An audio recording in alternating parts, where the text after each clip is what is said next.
सेनापति जी, चंपा भाई को मैं अभी पौधे से तोड़ कर लाती हूँ, आप यहीं रुकिए।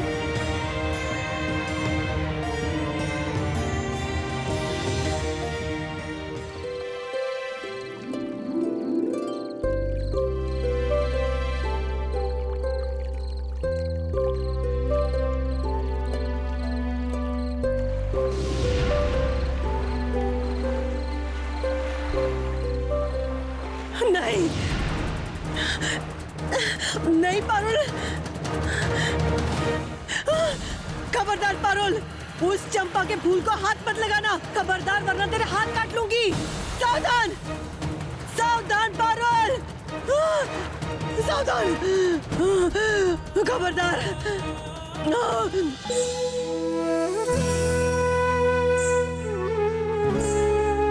आज तुम्हारी प्रतीक्षा खत्म हुई मेरे भाई। जियोंगा आज अपनी मर्जी से तुम्हारे पास आई है। अब तुम्हें राक्षस राज्य के बाग में अकेले पड़े रहने की जरूरत नहीं। तुम्हें लेकर आज ही अपने गांव लौट जाएंगे हम। चलो भाई।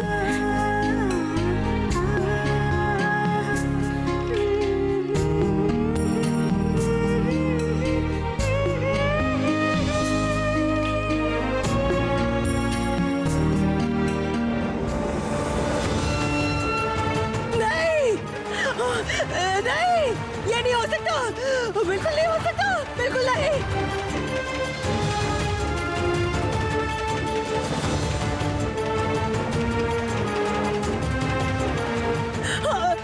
पारुल, पारुल।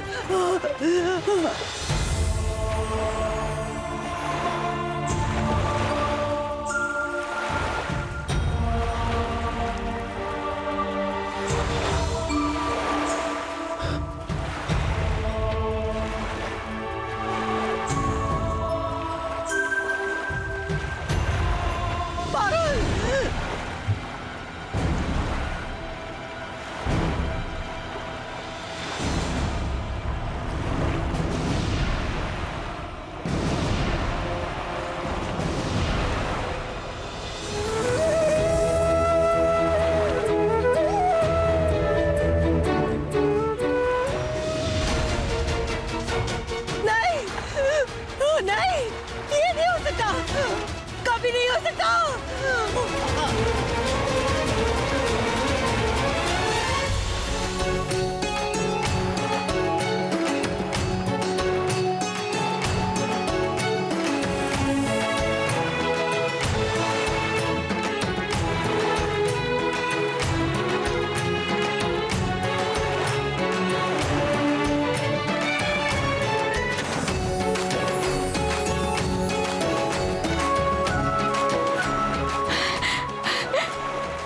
सेनापति जी,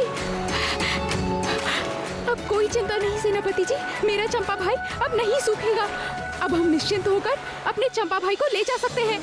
लेकिन पारुल, चंपा भाई को हम लेके कैसे जाएंगे? हमें एक बर्तन चाहिए। अरे हाँ, ये तो सोचा ही नहीं मैंने।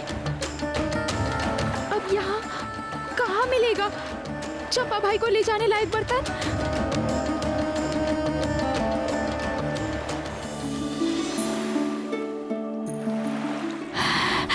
जियोंगा,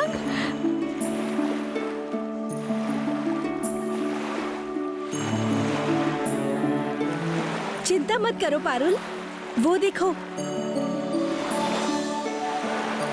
तुम्हारे भाई चंपा के लिए बर्तन भेजा है प्रकृति माँ ने, और उसी में ले जाओगी तुम अपने भाई चंपा को।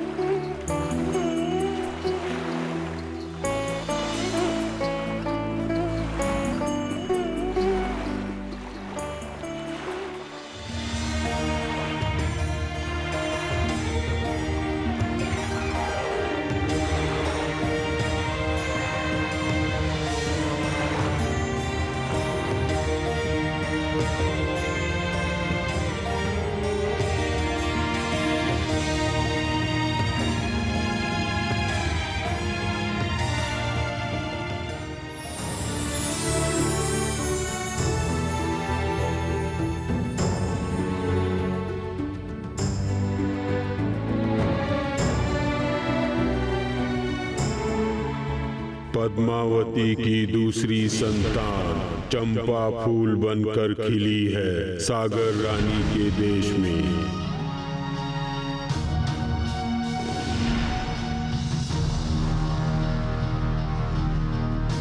सागर रानी के देश में है मेरा दूसरा भाई, लेकिन कहाँ है वो देश? ऐसे किसी देश का नाम तो पहले कभी नहीं सुना मैंने।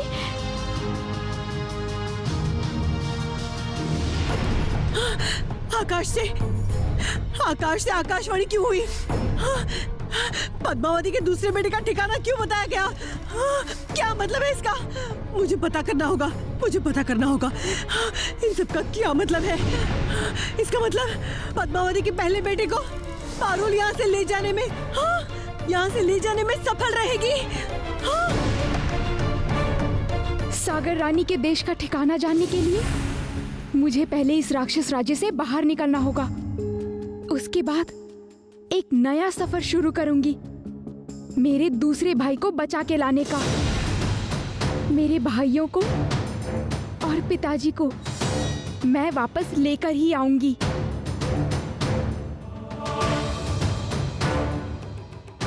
आकाशवाणी का जो भी मतलब हो, मैं पारुल को सफल नहीं होने दूंगी। बिल्कुल नहीं। पारुल और उसके चंपा भाई को मैं यहाँ से जिंदा नहीं जाने दूंगी। खत्म कर दूंगी मैं दोनों को। छोड़ूंगी नहीं मैं दोनों को। खत्म कर दूंगी मैं। खत्म।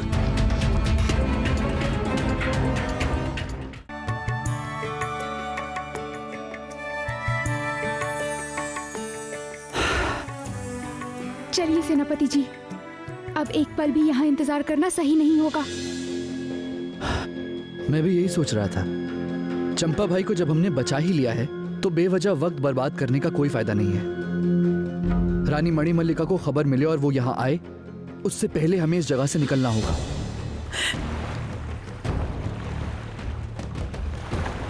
नहीं, बिल्कुल नहीं। पारुल ऐसे अपने चंपा के भाई को नहीं ले जा सकती। मुझे कुछ ना कुछ करना होगा, रोकना ही होगा। पानी से ही निकालना होगा उसे पानी से।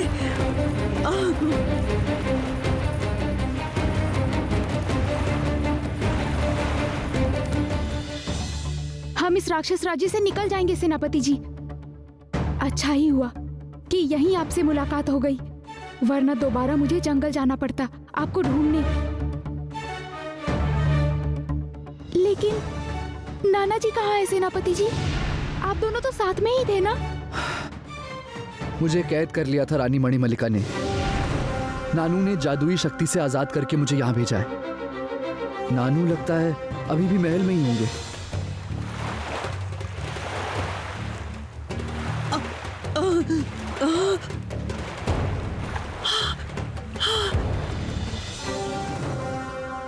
जाने से पहले नाना जी से एक बार मुलाकात हो जाती तो अच्छा होता, लेकिन क्या कर सकती हूँ,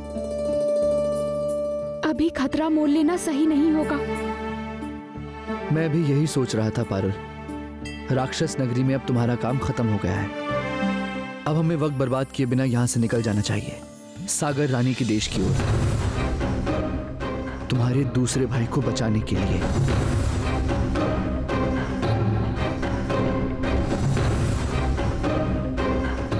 चलिए। चलो।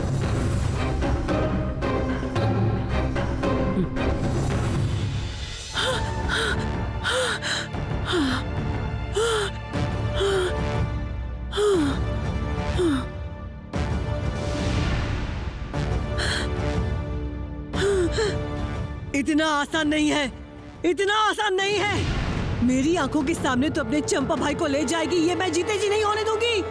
बिल्कुल नहीं। अब मैं आपके बताए नक्शे कदम पर ही चलूंगी दादू।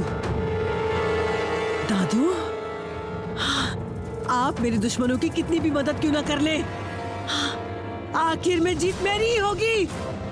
मेरी। आप ही की तरकीब का इस्तेमाल करूंगी मैं, रूप बदल कर धोखा देने की तरकीब। मुझे पहले क्यों नहीं सूझी? हाँ?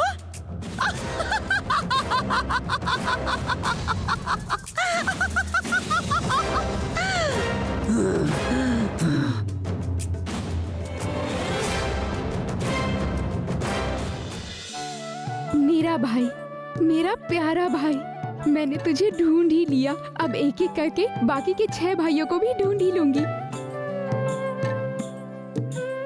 उसके बाद हम सब मिलकर जाएंगे हमारी माँ के पास। हमारी माँ तो हमारे इंतजार में बैठी हुई है। सूर्यनगर लौटकर चंपा भाई को किसी ऐसी जगह छुपाना होगा कि रानी मणिमल्लिका इसे ढूंढ ना सके। ऐसी कोई जगह हम जरूर ढूंढ निकालेंगे। तुम चिंता मत करना चंपा भाई, तुम्हें किसी गुप्त जगह पर छुपा कर रखेंगे हम। उसके बाद फिर हम जाएंगे सागर रानी।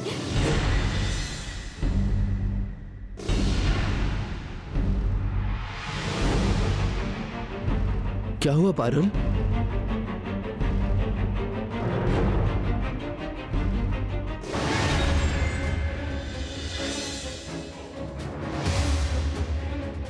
जमीन में से ऐसे धुआं क्यों निकल रहा है?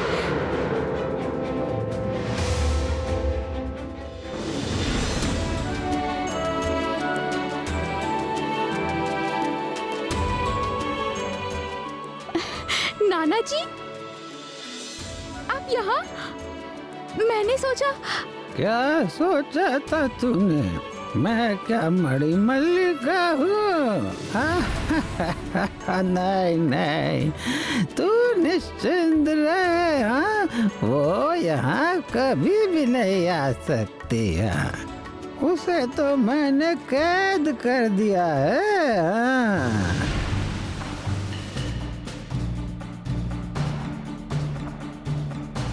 अच्छा, जरा ये फूल मुझे दिखा तो जरा। हाँ? नहीं नहीं नाना जी, मैंने बड़ी मुश्किल से चंपा भाई को बचाया है। ये फूल मैं किसी को नहीं दूंगी। मेरी वजह से ही तो तूने इसे ढूंढा है। तू मुझे ही नहीं देगी? मतलब तुझे मुझ पे भरोसा नहीं है? हाँ? अरे एक बार देना ये फूल मुझे। हाँ, मैं देख कर तुझे लौटा दूंगा। हाँ।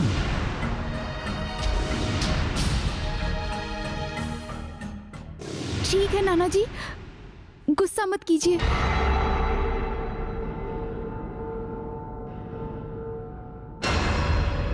ये लीजिए।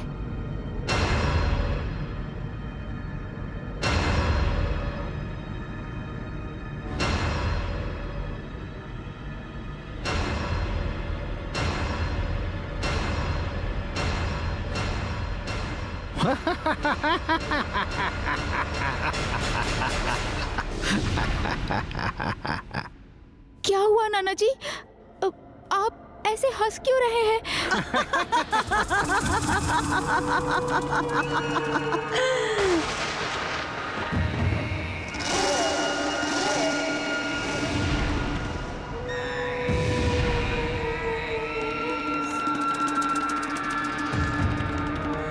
जिसका अंत भला उसका सब भला।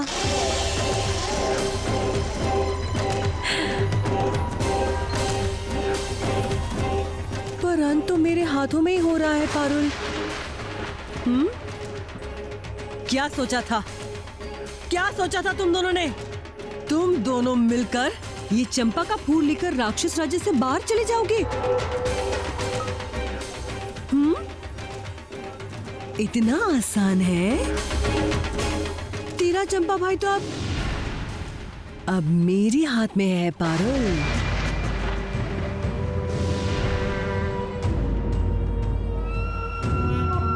अब क्या करेगी तू? क्या करोगी? सच में अब क्या करूंगी मैं? कैसे इस राक्षसी रानी के हाथों से चंपा भाई को बचाऊंगी और खुद कैसे बचेंगे? मेरे साथ चाहे जो होना है वो हो, लेकिन इस रानी के हाथों से पारुल और चंपा भाई को बचाना ही होगा। हार मानने से नहीं होगा। मैं ऐसे हार नहीं मान सकता। लेकिन कौन सी तरकीब से बचाऊं मैं उन्हें?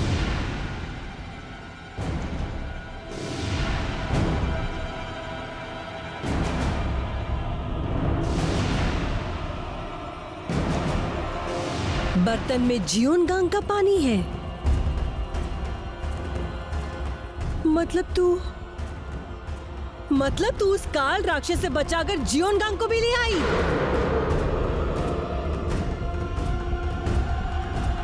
मानना पड़ेगा तेरी हिम्मत और होशियारी को पारुल। क्या सोचा था तूने? क्या सोचा था? इस जियोनगांग के पानी से तू अपने चंपा भाई को ताजा रखेगी? ये मैं होने नहीं दूंगी पारुल, हरगिज़ नहीं होने दूंगी। ये नहीं होगा, ये पानी ही मैं बहा दूंगी। देखती हूँ चंपा का फूल कैसे ताजा रहता है।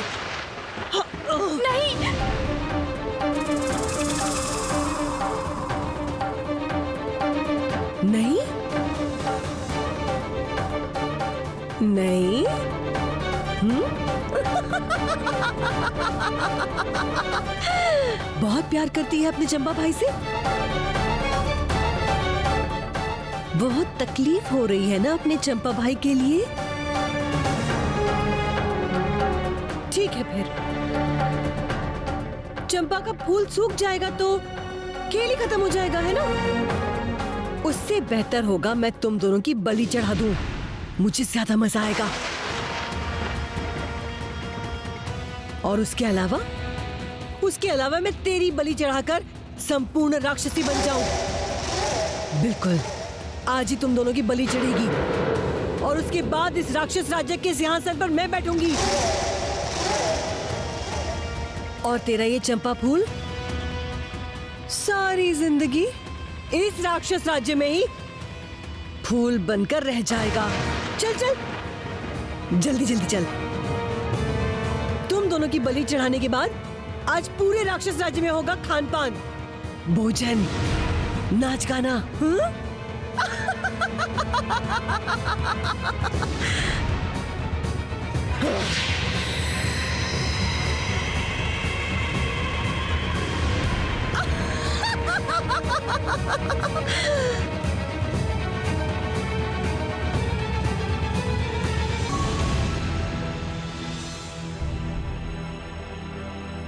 राक्षस राज्य से यदि मणिमल्लिका की कोई सूचना मिल जाती तो मुझे थोड़ी सी तसल्ली होती। क्या पता वहां पे क्या हो रहा है। बिल्कुल सही। मणिमल्लिका गई सो गई, इतने दिन हो गए कोई खबर नहीं। हम इतने परेशान हो रहे हैं, किसी के भी हाथों सूचना भेज सकती थी।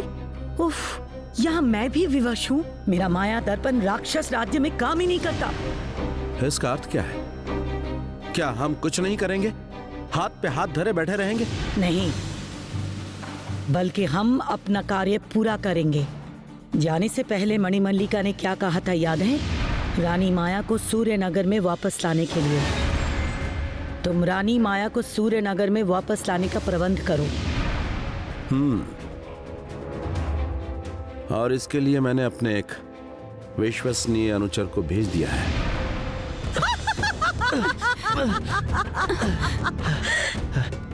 ये मैंने क्या कर दिया? अपने हाथों से अपने चंपा भाई को रानी के हाथों में सौंप दिया। ऐसी भूल मैंने कैसे की? पारुल, तुमने कोई गलती नहीं की है पारुल। वो रानी, उस रानी ने हमें भेस बदल के धोखा दिया है। इतनी दूर आके, इतनी लड़ाई लड़के अपने चंपा भाई को बचाकर भी उसे खो दिया। मैं उसे माँ के पास पहुंचा नहीं पाई। हे ईश्वर, ये मैंने क्या कर दिया?